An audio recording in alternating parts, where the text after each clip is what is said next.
himself as an environmental practitioner and works to inspire all of us to help biodiversity by viewing our properties as opportunities to collectively bring hope and life. His efforts have created numerous mini forests throughout Sarnia-Lambton, exposing school children to the wonderment of trees, and more recently overseeing the naturalization project currently occurring in Mike Weir Park in Brights Grove. And some of the children from the fellowship were involved with planting some recovered trees in that park a couple of years ago. Mike spends many days hiking, paddling, tending to his property, and growing food, while gingerly stepping upon a delicate planet. So please welcome Mike to join us.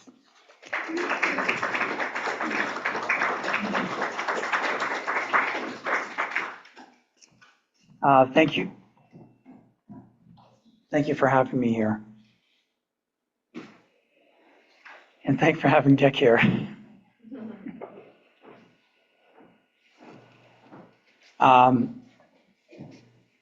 So I just to clarify, I'm not, thank you. You can dim it, yeah. I'm not a person that studies bugs a lot. I'm not a birder. What I am is I'm just a citizen of this planet that feels that everything that walks and crawls and flies and swims deserves a place and deserves protection and to live a full life. The presentation is, it's not going to dwell much on global warming because that can be a paralyzing subject.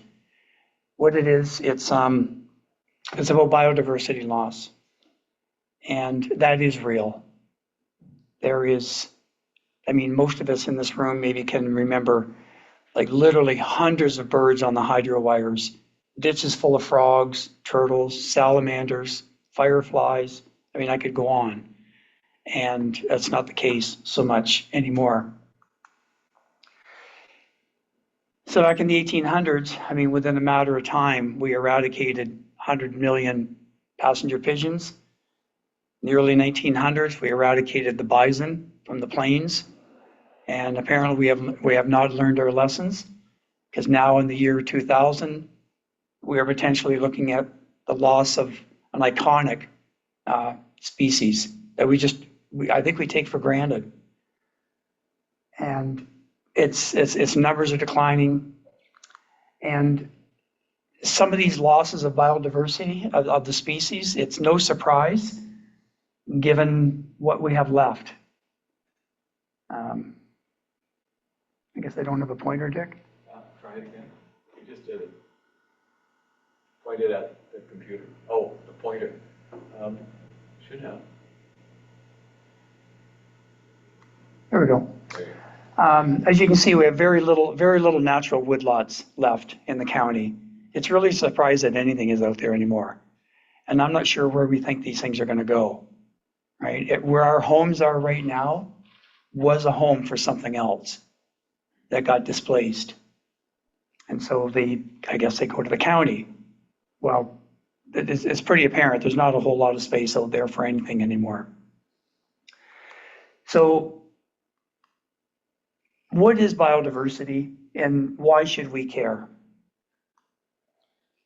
It's the sum of all life in a particular area.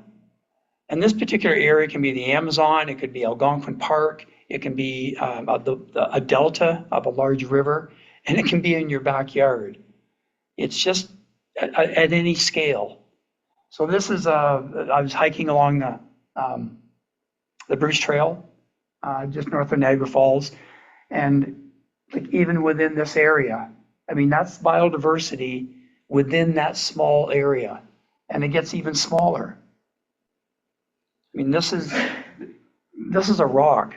This is like a 3 foot by 3 foot rock north of Peterborough on a canoeing trip. Like, look at all the features, like all the lichen and the moss and the mycelium that are growing on that stone. And that's connectivity, and that's biodiversity. For me, Biodiversity entails motion.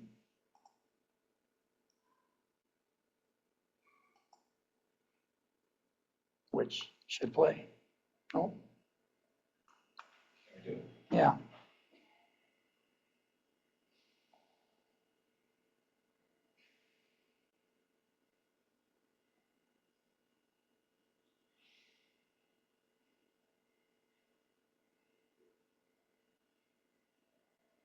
Anyways, the slide, this little video may not work as planned. It's just a little collection of just motion in the yard, whether it be birds, bees, butterflies, moths. That's okay, Dick, we can move on. Yeah, no worries. So what does biodiversity not look like? So this is what I did for 33 years, is I designed properties and built projects like this. Satisfied the desires of my clients, gave them texture, color, fragrance. But it's like dinner plates at a table, but the food never shows up. There's nothing on that garden to promote or to encourage any biodiversity. There's nothing in there for a bird other than maybe to land on something, but there's no food in this yard. And, you know, and grass. I mean, we need to get over the perfect lawn. You know, there was a time when it was acceptable to smoke in a restaurant. There was a time when we didn't wear seatbelts, and now we do. I mean, now you wouldn't think of a life any different than what we have now when it comes to smoking in public or wearing seatbelts. And I think the time has come that we change in how we look at our properties. I mean, there's not even a weed on that lawn, so there's certainly no life in there. There's nothing going to land on that property. It's like deadscaping. So as property owners, we have the ability, every one of us has the ability to make small changes. And what this presentation will do is I will walk you through big scale projects and then mid-size and then right down to individual trees and shrubs. So not to be overwhelmed that you don't own property. Maybe you have a balcony. Maybe you don't have the ability to convert a larger part of your property, but every one of us, and we all know people that have maybe the possibility to plant a single tree. And it starts with a single tree or a shrub or a perennial. So what can biodiversity look like in the landscape? So this is a project on Blackwell Road. You know, it's got little blue stem, butterfly weed, logs, white pine, bark, cobblestone. Like, I find it just amazingly beautiful. I mean, just imagine coming home to this every day. I mean, the motion in here, you know, just the birds, which I get at my own property, which you'll see in a few slides ahead here. And this homeowner made the conscious effort that they were not going to put in turf. They didn't want grass.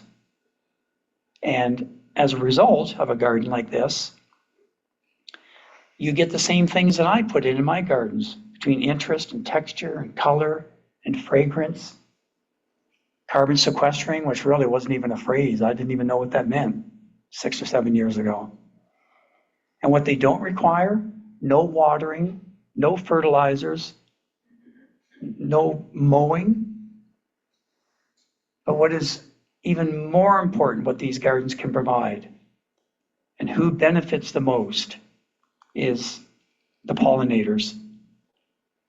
Now, I'm going to go over the pollinators with you, and some of them, of course, you know, and some of them I don't think you're going to know. And it just shows you the complexity of the network, of the food web chain that is in amongst us. So starting off, what is the importance of pollinators? Again, we know how much effect they have on the food that we put in our mouths, but it goes way beyond that, way beyond just the food. It's it's, the angiosperms, like this 90% of all angiosperms, like what an angiosperm is, it's a tree or a shrub on the planet that has a flower and produces like a seed or a nut or a fruit of some sorts. And that's everything. That's the pines and the maples and the oaks and the basswood and almost anything you can think of out there falls into this classification of angiosperms. And 90% of them on the planet need to be pollinated. Like it's not an option. It's way beyond the food that we put in our mouth. I mean, even just complex, like, those of us in the room that have a piece of clothing that's made out of cotton or wool, like that's all affected by pollinators. Losing them is not an option. It's way beyond the food that we put in our mouth. So who are they? Well, the bees are the ones that's most commonly known, right? Most recognized. The one at the top, that would be just a normal honeybee, which is a European honeybee. It's not native to our area. And I know we have colony collapse and there's absconding from the hives. Honeybees are going to be fine. We know how to split hives. We can produce queen cells. But the solitary native bees are the ones that are in really, really big trouble, that we don't even know. I don't even know who many of them are. Some of them are as big as a grain of rice. They're solitary, they live in the ground, they live in amongst like nesting material, which is why it's so important in the fall to not clean up your perennials, to not be cutting back the stems of perennials, because a lot of these native honeybees are overwintering in those stalks. So please, if you can, leave them for the spring and even late spring so that whatever is in there has the time to emerge. And of course, the adorable bumblebee is on the list as well. Flies. Flies are a pollinator. Probably the most diverse group. They're drawn by the nectar. They're not there for pollen like the honeybees are. They're after the nectar, but because of their hairy bodies, they collect pollen and they take it to the next flower that they visit. The one on the right here is the drone flies. Pretty common. You might think you don't know them, but you probably do. They're the ones that they literally hover in front of you. Like it looks like a little bee, but it's just hovering in front of your face when you're out in the yard, and then they just take off. So big pollinators, big family of pollinators.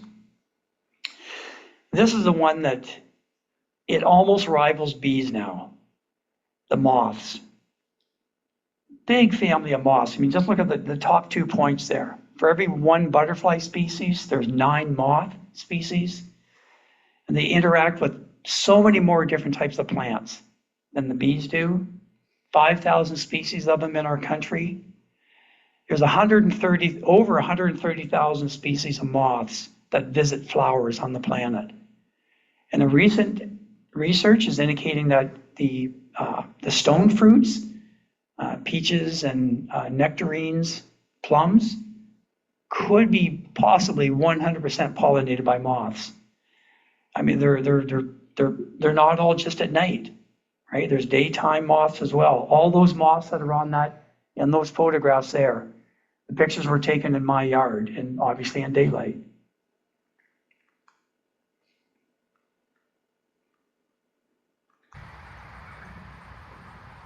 This is a clear wing hummingbird moth.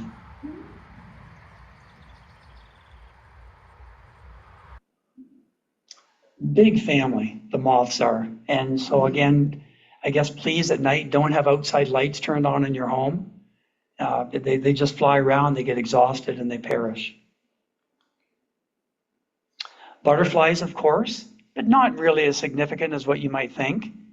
272 species, again, they're there for the nectar and they collect some on their legs and then they fly to the next flower. Beetles are a big one.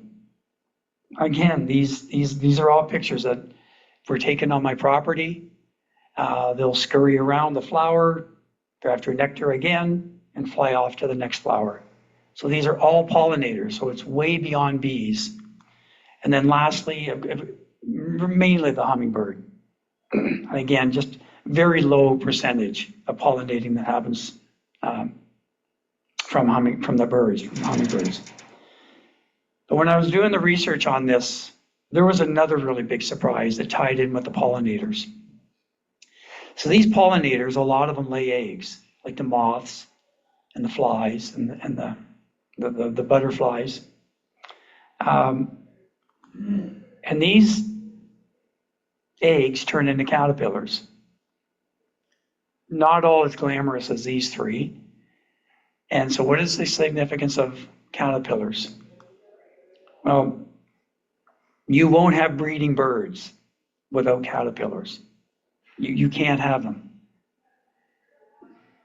Birds are not going back to the nest with sunflower seeds and jamming a sunflower seed down the throat of a baby. The hummingbirds aren't going back to the nest with a mouthful of sugar water and squirting it down the mouth of the baby. They're not going back with suet. Baby birds don't eat seeds. They eat caterpillars.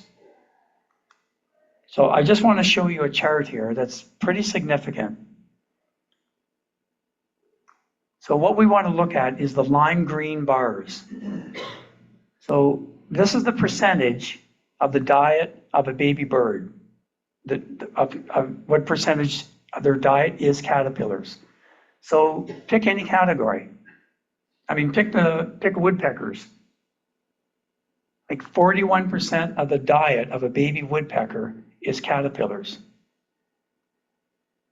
I mean, just crows, warblers, sparrows, cardinals, like every one of them. Every one of them is predominantly caterpillars. It's not sunflower seed, and it's not suet. And an interesting one is look at hummingbirds in the bottom right-hand corner. 92% of the diet is flies. It's so critical to bring in an environment, a native, predominantly, not all, it does not 100% native. It's about balance, I get that. But this is significant numbers. And it's really kind of surprising that there's as many successful nests as there are. So let's take one of the examples. I mean, I think chickadees was 75% of their diet, of a baby's diet was caterpillars. So how many caterpillars does it take to raise a nest? Some of you may know the answer. If anybody wants to blurt out a number, feel free. And I understand if you don't want to. This is per nest. Okay. Now, these are not monarch caterpillars. Like these aren't big caterpillars, swallowtails. These are little caterpillars that are like like a grain of rice. And this was a research study that someone had done, and the parents of these nests were making over 400 trips per day with food to raise one clutch.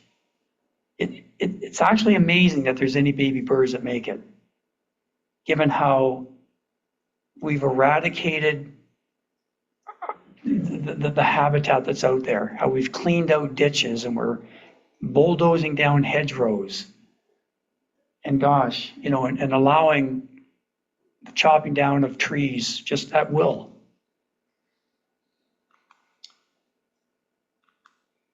So this was a subdivision in Washington, D.C. And the star indicates where the chickadee nest was. And the density of native material is indicated by the coloration. So the darker blue would have been a higher density of native material, and then a little bit less, and then a little bit less in these areas. And one of these could have simply been an oak tree, or maybe a willow tree, just single trees. And the nest was set up in a high density area of native material, so they know what they're doing.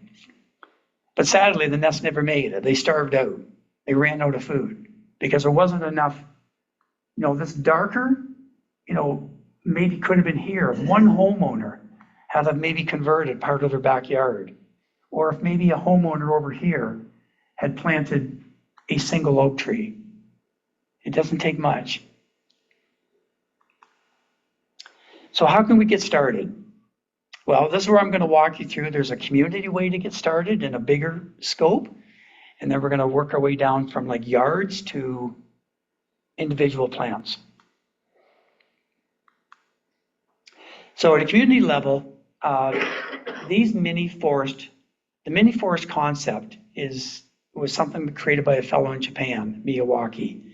And what it involves is planting trees in a high density area. So for instance, in this room, you might plant, say, 35 trees, like upper story trees, like maples and oaks that get tall. And then you might plant 30 mid-story items, like serviceberries and redbuds and witch hazels.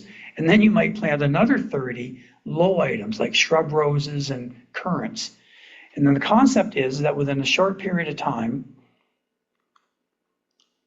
you've changed the evolution of a forest from taking 80 to 100 years, maybe down to 8 to 10 years, because a competition is created in this tight area. And then what happens within a really short period of time is within the size of this little mini forest, inside the wind is different, the humidity, the light conditions are different. You've created a little ecosystem inside this little mini forest. And this mini forest can be on a city property. It can be a lot. The ones that I've been mostly involved in have been in school properties, where we've taken just a back corner of the school and we've created a mini forest. And so the natural progression of a forest, as you can see, maybe 80 to 100 years, where you have the herbaceous perennials, and then the dogwoods move in, and then the willows move in, and the poplars, and then eventually the maples, and then eventually all the hardwoods. So it can take a long time. So this is just a way to kind of fast track that evolution process. So what you'll see in the video here coming up is examples of mini forests over in Europe. And you'll see them fenced off in the middle of municipal properties. There we go, Dick.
So here's an example of a mini forest that I was involved in creating in Sarnia, in Wiltshire Park.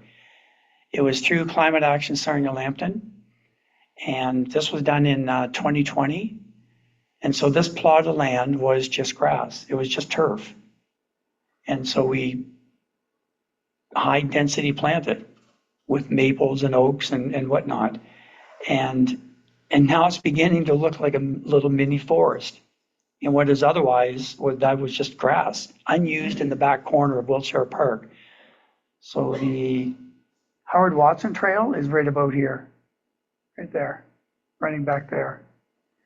And so all this here is all, again, native material. That's what's critical to these mini forests.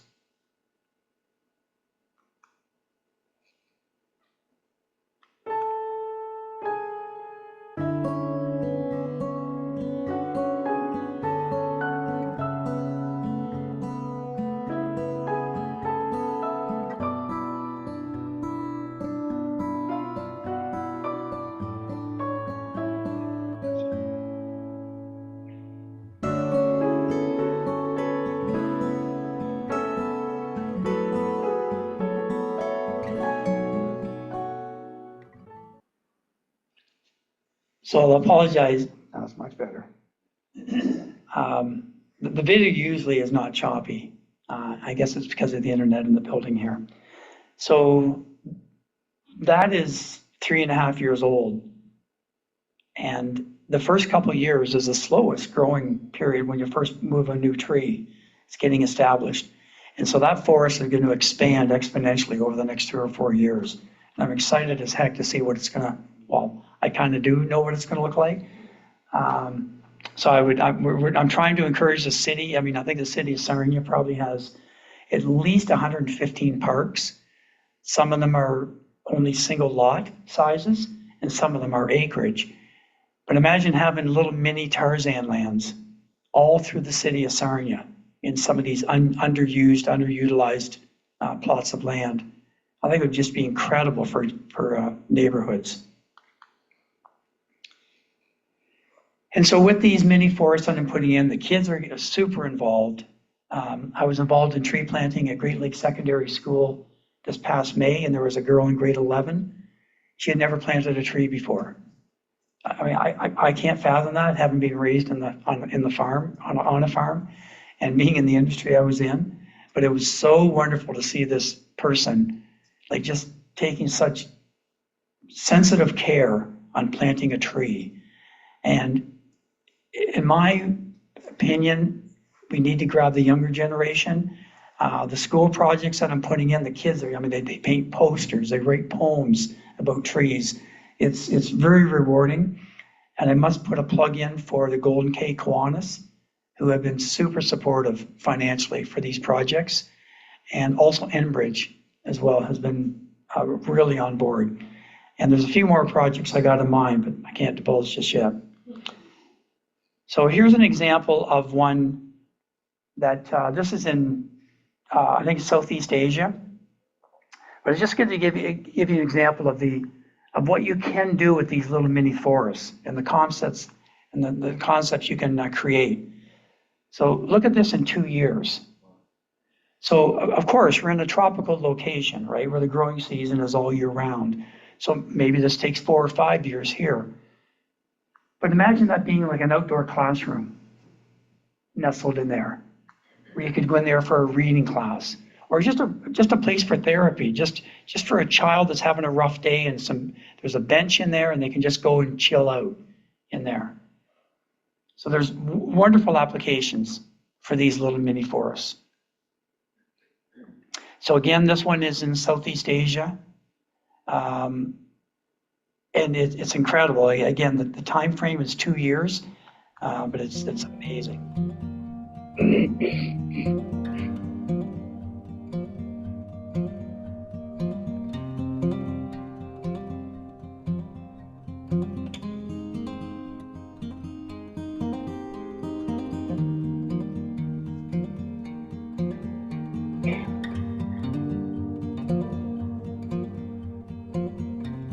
Think of how much municipal land we have in this country that is mowed and cut every week.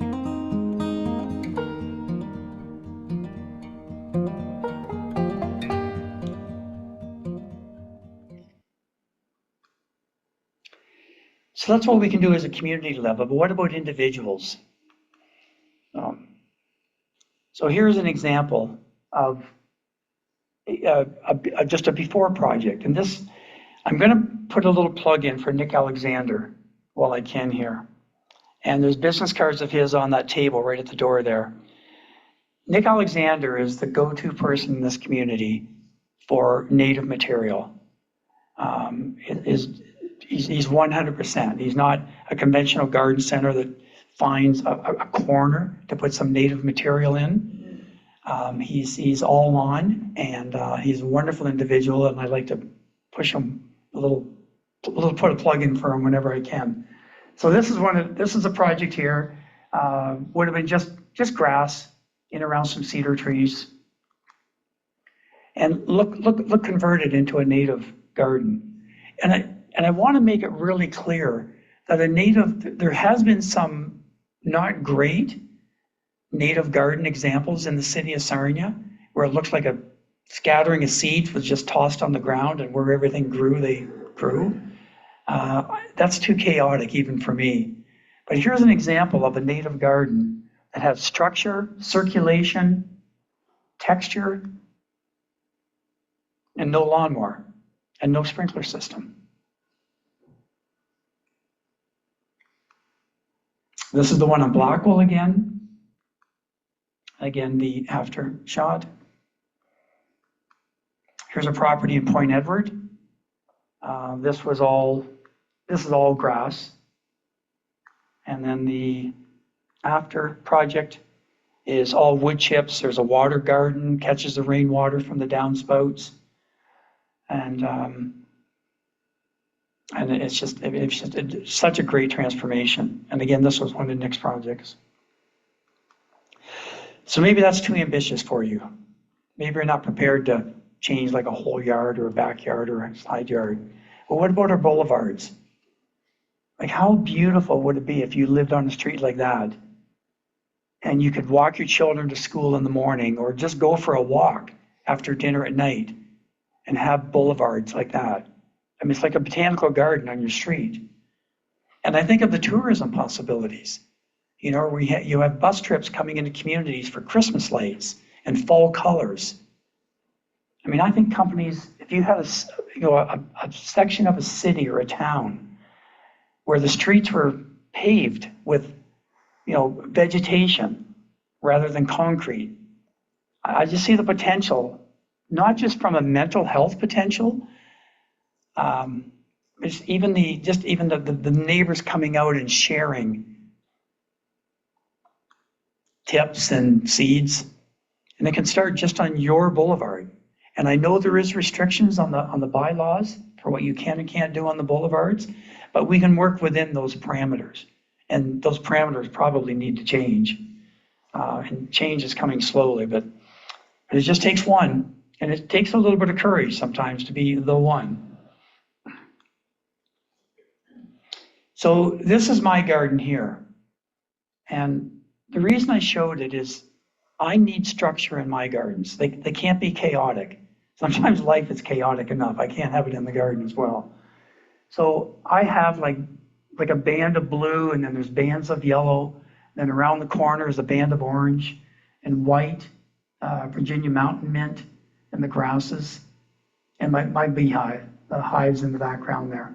So this is my garden, and there's space in between the perennials. It's not super thick, which I need to work at. I need to thin it out periodically. It's just cheap wood chips. There's no decorative stone in this design. So this is a little blue stem, and this is Coreopsis, and again, Virginia mountain mint and cardinal flowers. So there's space in between the perennials. This could be anybody's front yard. It could be, if you chose to, and maybe had some courage. So this is just a drone shot of this garden.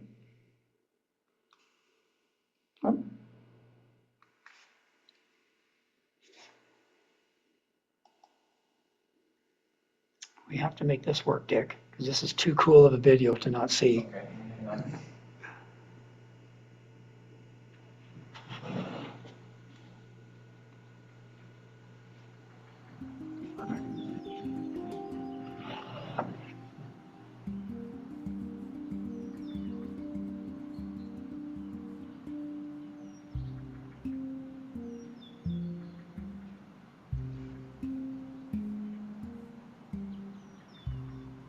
So this is what I look out at every morning, and can take my cup of tea out and walk in.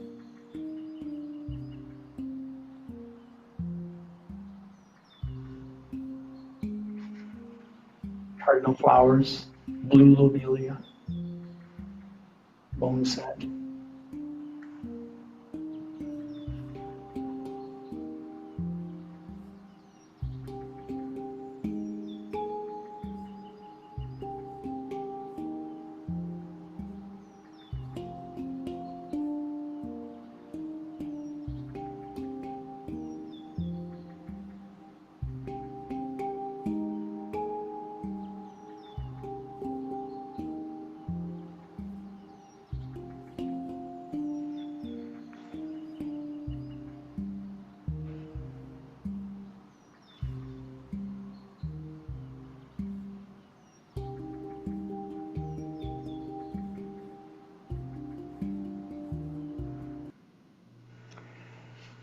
So I like to garden a little bit, apparently.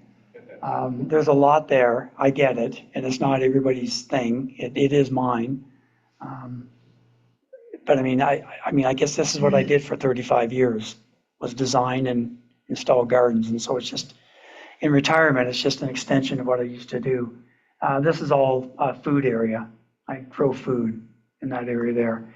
But all of this is all native running around through there. And of course, I'm lucky to be bordered by a forest, which is a wonderful backdrop.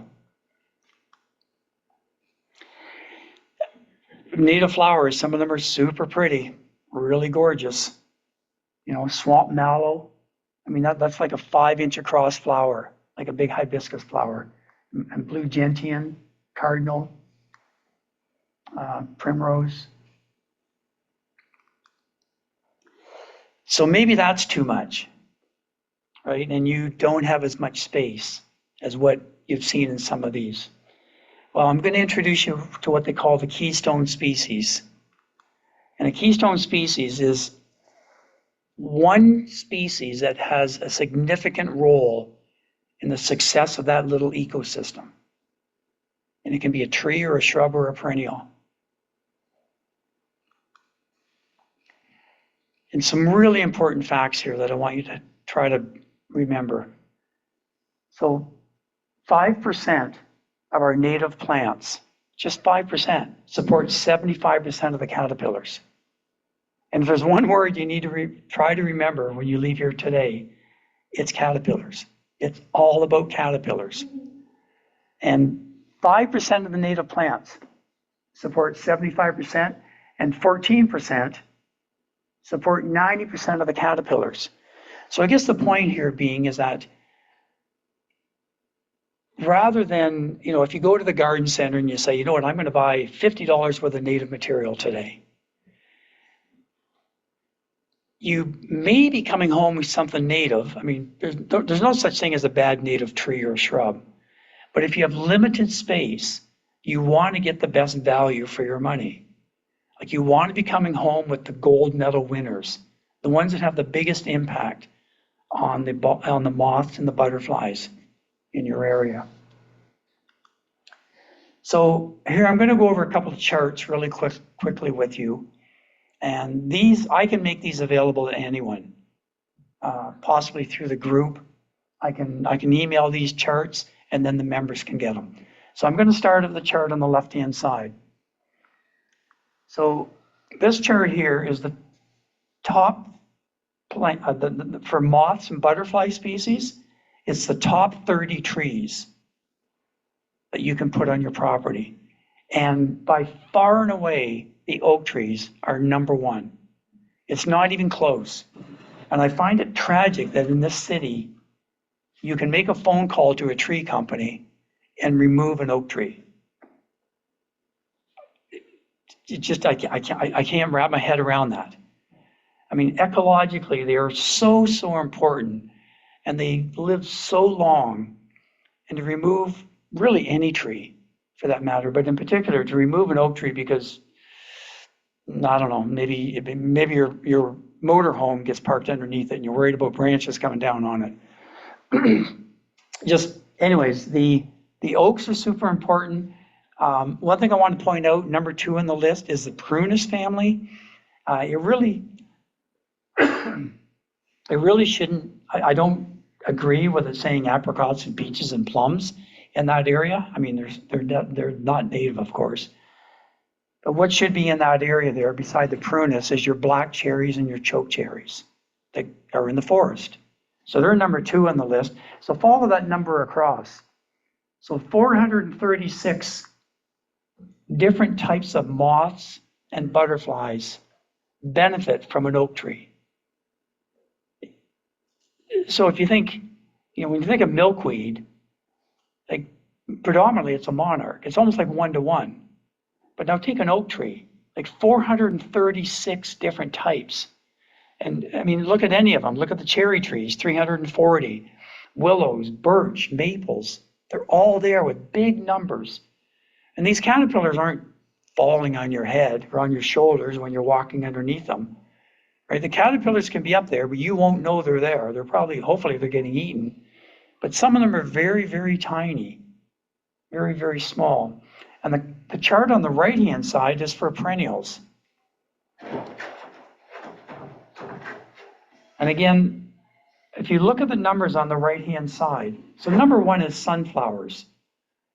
So there's 50 different types of bees that need sunflowers. Not that they kind of like them, they need them. If there's no sunflowers, then 50 species of bees is in trouble. And number two on the list is goldenrod. Number three is asters. These are all the big winners. Now, if you look down below, down in here, you've got, it's kind of different. All the charts not, there you go. I blew it up, that's why. Oh, did you? Okay, gotcha. So just look at like coneflowers. Like I have coneflowers in my property, but they might only appeal to say 6 different species of bees. So the point being is that, there's the gold medal winners, the gold and the silver and the bronze medal winners, but don't necessarily narrow yourself down to those top 3 or 4 on this list. It comes down to if you only got room for one perennial, then throw in a goldenrod or an aster or a sunflower. If you got room for one tree, throw in an oak.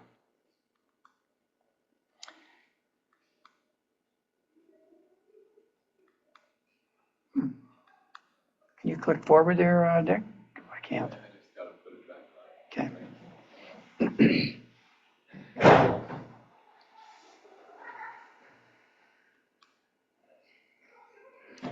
So actually, they updated the numbers on caterpillars on oaks. It's up to 557. So in a couple of charts that I'll just go over really quickly with you. This is shrubs. So the number one shrub you can put in your property is an alder, which you wouldn't want to put it in your property because they get really big. But number 2, 3, 4, and 5 on this list are service berries. And service berries are a winner. And if you follow the chart across, I guess you could blow this up again if you wanted, Dick. If you, whoops. People at home can't see your red thing. Ah, okay. But you can. I'm glad you showed up. But if you follow the chart across, like 125 different moths and butterflies use serviceberry, benefit from a serviceberry in your property. Like 125. Which makes you think, how many species are out there? Like hundreds and hundreds. I can't help but think, the days when you would drive at night from anywhere, London or Tobermory or Kitchener, wherever, and your windshield was covered in bugs when you got home. And that's not the case anymore. So huge numbers, predominantly in the service berries. There's another one I want to show you that I know the ones at home can't see this. And I can barely see it. Sorry, jumping ahead here with the pointer. In here somewhere is pagoda dogwoods. Pagoda dogwoods are beautiful. They grow like a Japanese maple, multi-trunk, beautiful fall colors. I think the number is 118. Yeah, right here. So big numbers. So again, it just comes down to like the right shrubs and the right trees. And here's a serviceberry. Like this is doable on anybody's property. It's not excessively large. 14, 15 feet in height, beautiful flowers in the spring, silver bark, multi-trunk, nice fruit that is edible by humans as well, but the birds just gobble it down, and a great fall color. Like service berries are a win-win winner on most properties. But there's a whole lot of other good shrubs as well out there. They don't have to be on the keystone list. Like a high bush cranberry. Like beautiful color, May, kind of into June a little bit. Beautiful fall colors with red berries. And if there's no viburnums, right? It's in the, oops, keep pushing the wrong button there. So it's in the viburnum family. And if there's no viburnums, then there's no green marble moths and there's no pink promenade. If the viburnums go, these moths go. It's, we can go to the fridge and one day we can have a pizza and the next day we go to the fridge and decide we're going to make a pasta dish. Species don't have that option. They thrive on particular species of trees and shrubs. And I guess as a footnote, if you notice on your property that something is eating your foliage, other than Japanese beetles, if anything else is eating your foliage, be congratulated. Something is chewing that foliage because it's trying to live. Don't reach for the pesticides. Embrace it. The shrub will be fine. And lastly, I won't go into this chart in too much depth because I know time is an issue. It just shows again that the asters and the goldenrods are the big winners. And with the goldenrods, I want to kind of blow some myth. You don't get allergies from goldenrod pollen. You can't. It's a myth, right? The pollen is too damp. It can't float in the air. And the other aspect of goldenrods that I want to clarify is that a lot of the goldenrods are very invasive. They run under the ground through rhizomes, but there is many species of goldenrod that just grow in a clump. They just grow like a hosta. They don't run under the ground, so they do make good neighbors. And again, with the perennials, like let's look at early meadow rue, right? It's a perennial that grows in partial shade. And if there's no early meadow rue, then there's no white striped moth. The white striped moth can't just decide to go choose something else. So the balance is so fine for some of these species. So consider alternative species when you're shopping or replacing a shrub in your property. The days of having to go with boxwoods and barberry bushes should be behind us with this formal look. I don't even like the term formal anymore.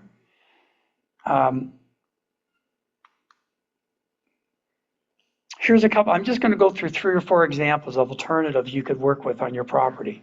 Like Stelladora daylilies. I mean, I planted hundreds, maybe thousands of these things. 24 inches in height, 24, 30 inches wide, yellow flower, maybe last for 6 or 7 weeks. Landsleaf coreopsis, same height, same width, flowers for 3 months, beautiful yellow flower, and butterflies, bees, pollinators, provide seed heads all through the winter months that the chickadees and the finches land on and eat. Easy substitution if we're aware of it. Trees, of course. I mean, this purple beech, it could be a ginkgo, it could be a katsura tree, ornamental pears, so many trees that we could swap out for something more native. This is a really good example.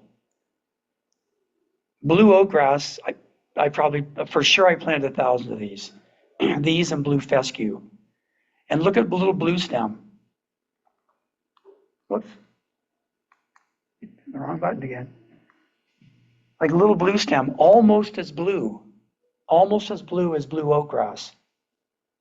And look at the benefits of it. So a skipper species skipper is like a subspecies of butterflies. So it's a host plant. Female bumblebees will overwinter in the crown of it. And again, an easy substitution if we're aware. Butterfly bushes, I have 2 of them. I mean, they're wonderful. They certainly do attract butterflies. But the nectar that you get from a butterfly bush it doesn't have the proteins and the amino acids that a native tree can provide. So I'd like to use the example, and I know some of you have heard this many times before, but it's like going to the Dairy Queen and getting a Blizzard. Like it's a sugar rush. And so these butterflies are like kids like at a bowl of ice cream, lopping it up, versus something like a button bush. Like that is a pretty spectacular looking flower. And again, it's a host plant to many moths, frequented by monarchs and skippers. Shape is a little different, 6, 7 feet in height, maybe a touch more, 4 feet wide, but stunning, stunning flowers. Couple more here, coral bells. We love our purple colors. And again, I planted lots of these. But what a nice substitution, maybe go with prairie smoke. Same height with prairie smoke, pollinators visit it, hummingbirds visit.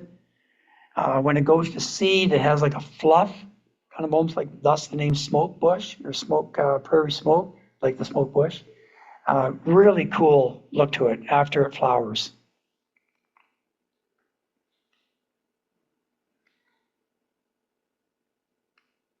No, you don't have to help me here, Dick. Doesn't seem to want to go. So we're wrapping up here. I guess what I want, try to inspire people to look at their properties as little habitats. When we travel, we know where the en routes are. We know where the washroom break is. We know where we can get fueled up. We know where we can buy food. But species don't have that luxury. They don't know where the next meal is. Like hibernating birds, migratory birds predominantly travel at night for safety reasons. I mean, how do they know where to go? Right? They don't have a map they can pull out. So they arrive in a community hungry and exhausted and trying to get refueled up to then start migrating the next night. And we can provide that en route. We can approach all of our properties as possibly being the difference between saving one species or one bird. And if we collectively join in on this, where one homeowner puts in a shrub, another homeowner maybe puts in an oak tree, maybe someone down the street plants a few perennials, native perennials. Like collectively, it all starts to add up. So we don't have a situation like that chickadee nest in Washington that tried to raise a nest of young and just ran out of food. So it's an easy curve that I think we can turn. And again, so finishing up very quickly here. I think as adults, we've lost the element of wonder. We've grown out of it. We've matured, I guess. But it's such a shame. Like wonder creates curiosity, and curiosity initiates observation. And then observation creates change. Like if we don't know what's going on out there, if we're not walking in the forest, if we're not walking in the gardens, how can we possibly know how we can make changes? How do we even know there's a problem unless we read it in the news? Like unless you get out into the garden, what's the chances of seeing a praying mantis that's the size of a quarter? Like when my grandkids would come visit on the property, they're a little older now, they wouldn't be running into the house to see Netflix, or they wouldn't be running to the fridge to grab food. They'd be heading to the garden to see what they can find. And it's wonderful out there. I mean, looking out the window, we get excited when we see one bird. Imagine seeing 10. Imagine going in your garden and seeing one monarch. Imagine seeing like a dozen.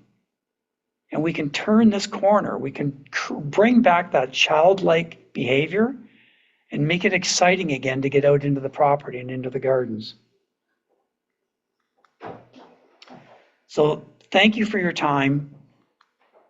And just a little saying here, I guess I'm the one that's trying to cast the stone. I'm the one that's trying to inspire people to just be conscious of what is out on the planet and how fragile it is and how close some of these species are to, even while we had this meeting, some species could be brinking on extinction. That's a really nasty word. It's a really heavy word, extinction. So again, thank you for your time.